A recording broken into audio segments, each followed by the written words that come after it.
ये कहानी शुरू होती है एक ऐसे गांव से जहां की जिंदगी किसी सपने जैसी थी। वहां के लोग, खासकर बच्चे, हंसते, खेलते, नाचते और हर दिन को जश्न की तरह जीते थे। मासूमियत से भरी इनकी दुनिया में न दुहक था न डर। लेकिन ये खुशियां ज्यादा दिन तक टिकने वाली नहीं थी, क्योंकि उनकी जिंदगी में आने वाला था एक ऐसा साया जो सब कुछ बदल कर रख देगा। उस साये का नाम था कालू किडनैपर। कालू कोई आम आदमी नहीं था। वो एक बेरहम इंसान था जो छोटे बच्चों को अगवा कर उन्हें दूर किसी अनजान जगह भेज देता था, जहाँ से वो कभी लौट कर नहीं आते।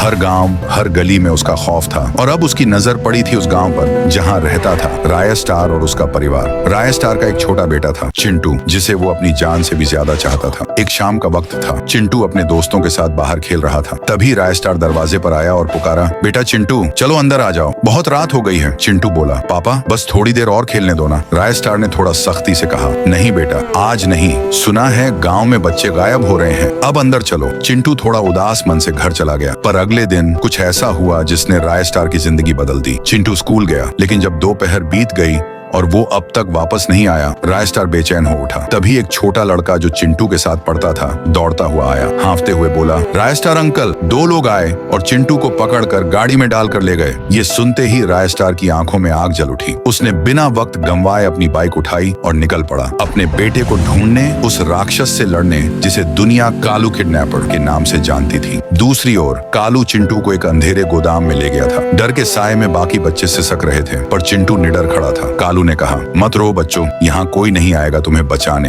पर चिंटू ने आंखों में आग लिए कहा, तूने गलत बच्चे को पकड़ लिया है, तू नहीं जानता मेरे पापा को। और तभी हवा में एक तेज गड़गड़ाहट होती है। बाइक की तेज आवाज सुनाई देती है। दरवाजा टूटता है और उसमें से निकलता है राय स्टार, उसके हाथ में चमकती तलवार जैसी छड़ी। राय स्टार गरजता है, कालू, मेरे बेटे को हाथ कैसे लगाया तूने? कालू हंसता है, अच्छा तो ये तेरा बेटा है? अगर पहले पता होता तो यहीं खत्म कर देता। राय स्टार ने कहा, अगर दम है तो मुझसे लड़, बच्चों पर हाथ डालना बहादुरी नहीं। और फिर शुरू होती है एक भयंकर जंग। चारों ओर धुएं का गुब्बार छा गया। जमीन कांप रही थी। कई मिनटों तक चलती इस भीषण लड़ाई के बाद जब धुंध छंटती है, कालू जमीन पर गिरा पड़ा था। राय स्टार अपने बेटे चिंटू को गोद में उठाए राजा की तरह सिंहासन पर बैठा था।